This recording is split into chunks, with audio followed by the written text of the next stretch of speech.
Hello. We're recording. Finally. Okay. I know it's a little while.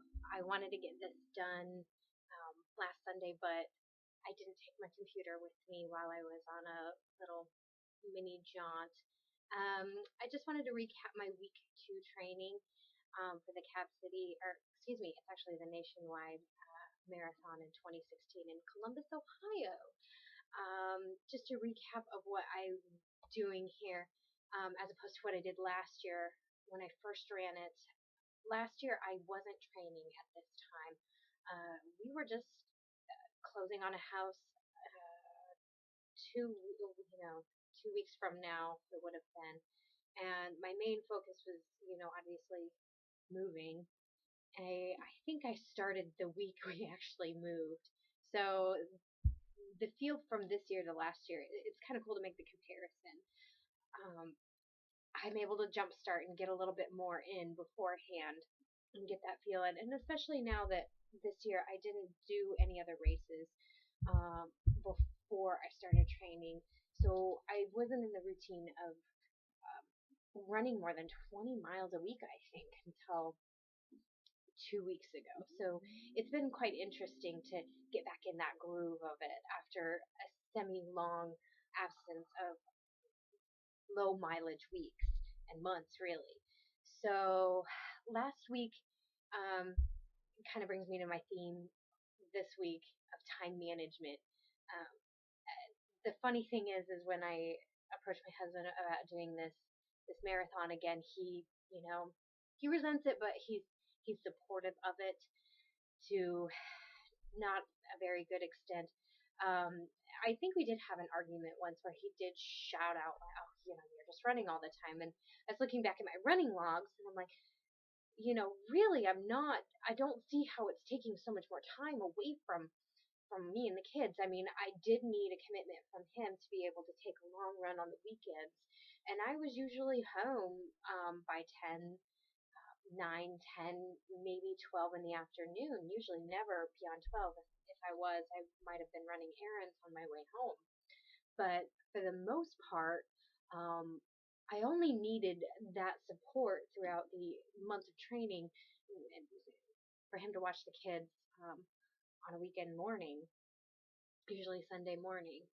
So, yes, I was a little out of it. I mean, I wasn't ready to just go out and go shopping and, looking around the world. I think after the first 16 miler, we went out shopping, and I remember getting in and out of the truck thinking, I really thought through every step. I remember that where I didn't have to on any other training events. So this year it's going to be a little bit different. I don't know. If he wants me to be more active after, we'll see what we can do. We'll try to manage how that goes. But that brings me to kind of how my week went. I was a little concerned about getting all of the mileage in simply because I had a full week. I had to work a full work week. I only cut out early on Friday, only an hour and a half early. And I also wanted to keep up with the cross training, uh, simply to just keep it more making sure that I'm getting the weights in and making sure that that's still a routine that is going to be done until race time. I do not want to be injured again, and I'm hoping that that's what's really going to be the helpful thing there. I'm also taking one of my rest days as a yoga day. So, well, last Monday was my first yoga where I did a 20-minute video, and I realized why I suck at yoga, and why runners really, I think it's beneficial. I hope it is. I'm at least hoping that it is. I can't even say it's beneficial yet because I don't even do it enough to probably be beneficial. So I did a yoga video, and it was, I'm pretty sure I looked quite interesting. I might videotape myself next week when I do it, because when I did it again this Monday for week three, it was kind of the same story on that one. But on the meantime, I still had about 23 miles to run, and that culminated also a 9 mile long run on Sunday. I was able to fit all of that in, get 3 sessions of weights in, uh, and of course a rest. It, it was a very crazy week because come Friday we had to leave and go to my sister-in-law's house for a family reunion. My mother came all the way across the country to come and drop off my grandma to visit relatives that live about 3 hours from me. And my husband's family reunion was going to be on Sunday. So um, that Saturday and Sunday, we were at my sister-in-law's, and I was able to run around the Ohio towpath near her house. Now, keep in mind, since I moved to this house, it's very hilly, and I remember before we moved, most of the training that I could get in around my schedule and whatnot, there were not a lot of hills. So if I could just get the miles in, I was good. I was a beginner runner. No, let's not worry about that. So I'm telling you, I'm a hill girl. I can do it now. I'd say about just around my 1.5 mile radius-ish, neighborhood. You get about 15 flights of stairs in, and I got to look back at the elevation again, but it it's a kicker there. So when I moved here for last year's marathon, after running the Cap City Half Marathon, and I had to walk up this tiny hill on mile like 12 or 13, and I mean it was just, I was so devastated because after all of that I had to walk it because I didn't train for it. But I was kicking some major butt because my midweek runs were around my very hilly neighborhood. So if I couldn't pound out, they all had to kind of culminate around a hill somehow. Speed training, my Yassos, which I only did a few of because I got the hills in. We'll talk about that a little bit later. But it was so nice, at least on the towpath, to just go. It was flat. It was great. 5 miles on Saturday, 9 on Sunday. Great. I thought I was kicking butt, doing great time. The only problem was the parts of it were so shady that I knew I was going maybe 8.5, 9 minute mile, but the GPS, because of just the coverage of trees and whatnot, was getting lost so much. I think on my 9 mile one, I hit the 4.5 mile marker on my GPS. I'm not really used to that area. I don't live around there, but I did try to get to where I mapped it out to where I should have been. And as I was coming back after 4.5 miles, I got to the truck, it still said I had a half a mile left, and I just said, okay, well, now. But the times on it don't do a real justice to it because it apparently said I had about a 9.5 mile pace, 9.5 minute mile pace, which I know was kind of. But back to the time management and how that all deemed in. Um, Even my husband and a lot of people have asked me how. Oh, I can't do it. I can't do it, and I've actually had to read up on it too myself. One of the reasons why I do this is because I've spent about 4 and 5. My daughter was about a year old when I realized, like, I'm not good at just working and coming home to a family. I don't think I am. There's got to be more to life. And I went and got my master's degree, and that took a few years. And then I had to sit for CPA exams. I had to figure out a schedule to fit that in and fulfill the needs of my family and my work. Um, it just had to be done. So I think when I got my CPA about it's almost a year and a half ago, I was more concerned that I would go off, go back to a more lazier me, and I wouldn't have something else an extra to push me. So that scared me too. So I registered for a marathon a week after, getting our offer on this house getting accepted, which was dumb. But we had some other stressful custody issues with my stepdaughter, so that was actually great. My husband went back to smoking with the stress. I registered for a marathon.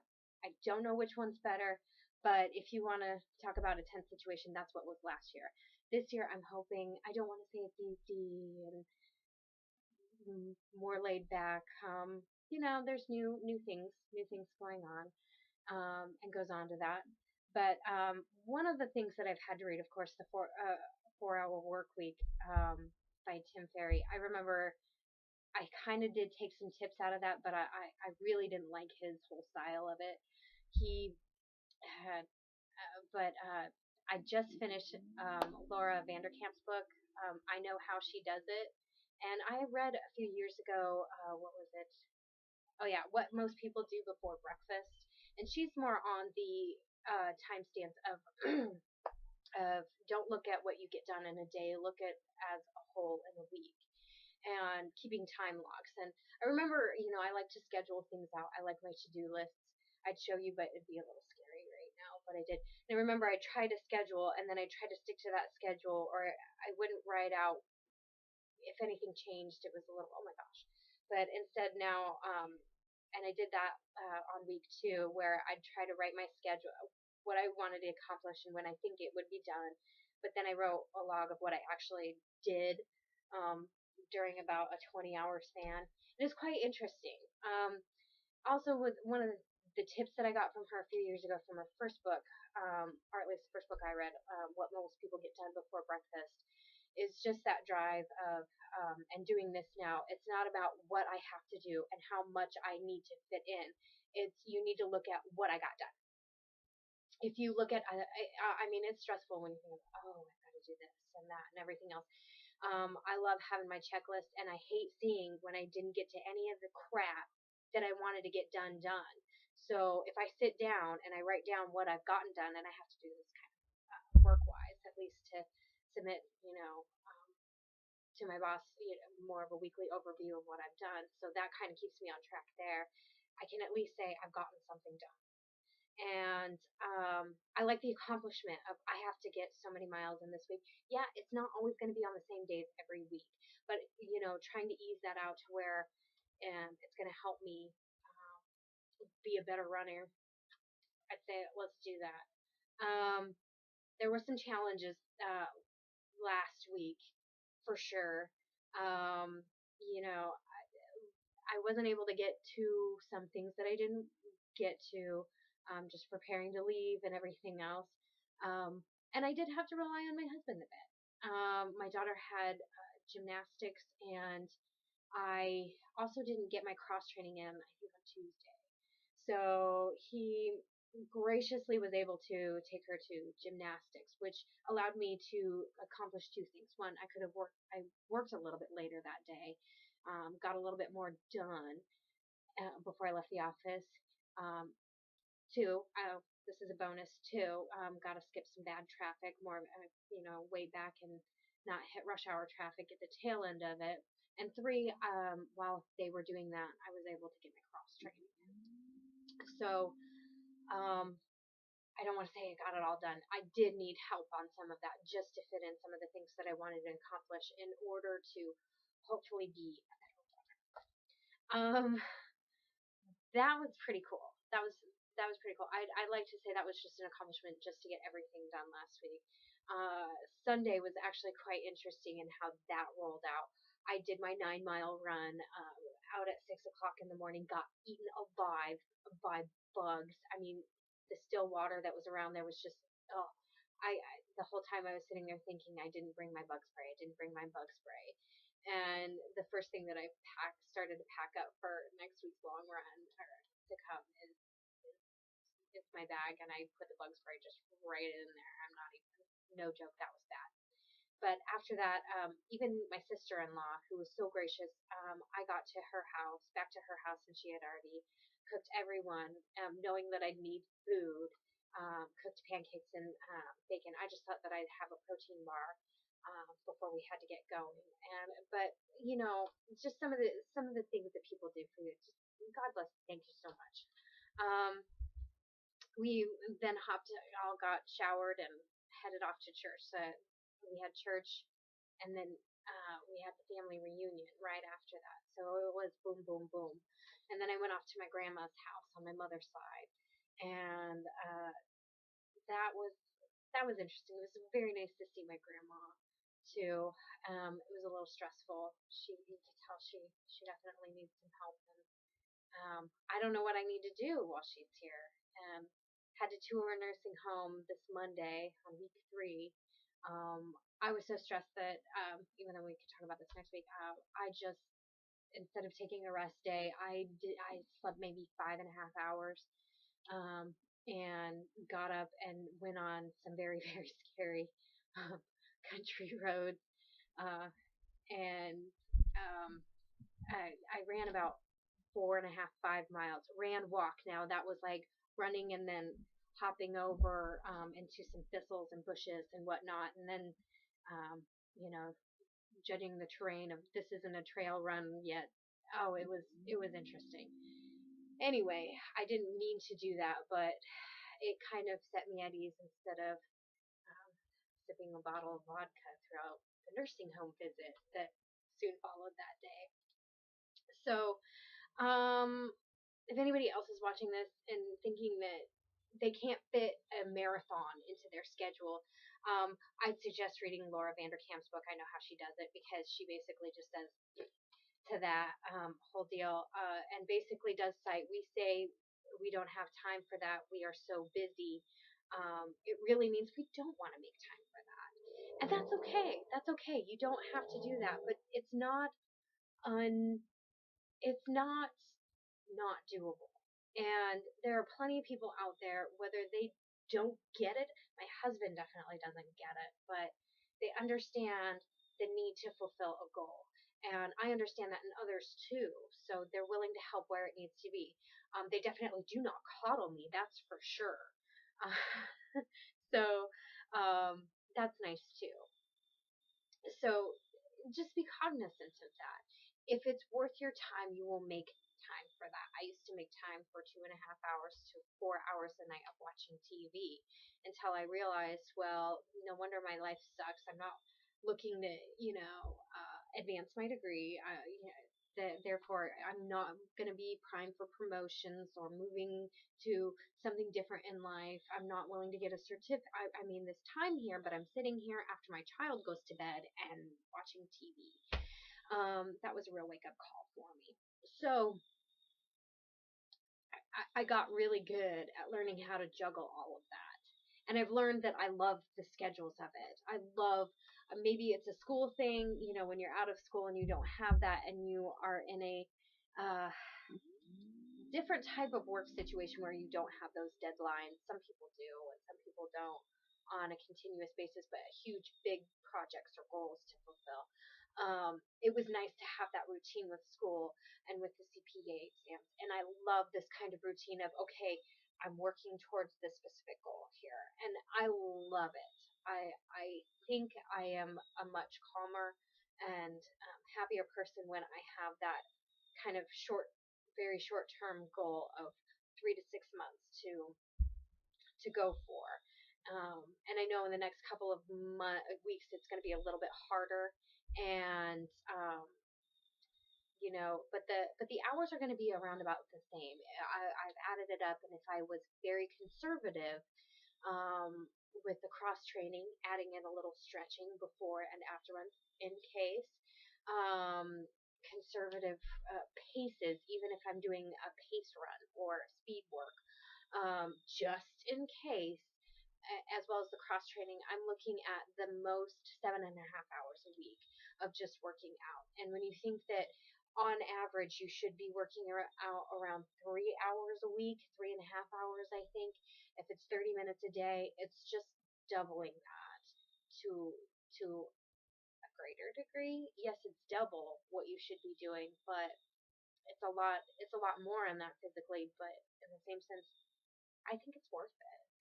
I yet to see if it pays any dividends, but we'll see here on this one.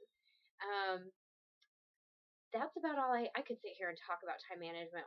I'll probably have a lot more as the weeks get a little bit more fuzzier and whatnot. But just to be able to fit everything in this last week was awesome. My video's a little late, but that's okay. I did not bring my computer to my grandma's. It was either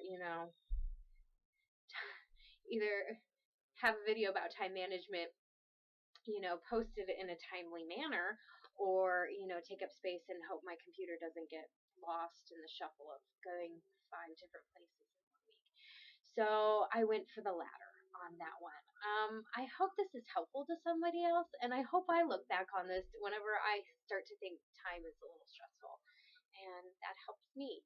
Next week on the docket is a little bit slower of a pace, not slower of a pace, slower mileage is, I'm cutting back, it's cut back week. That's what I call it. So I only have a 6 mile long run, but doing a little bit more pace runs.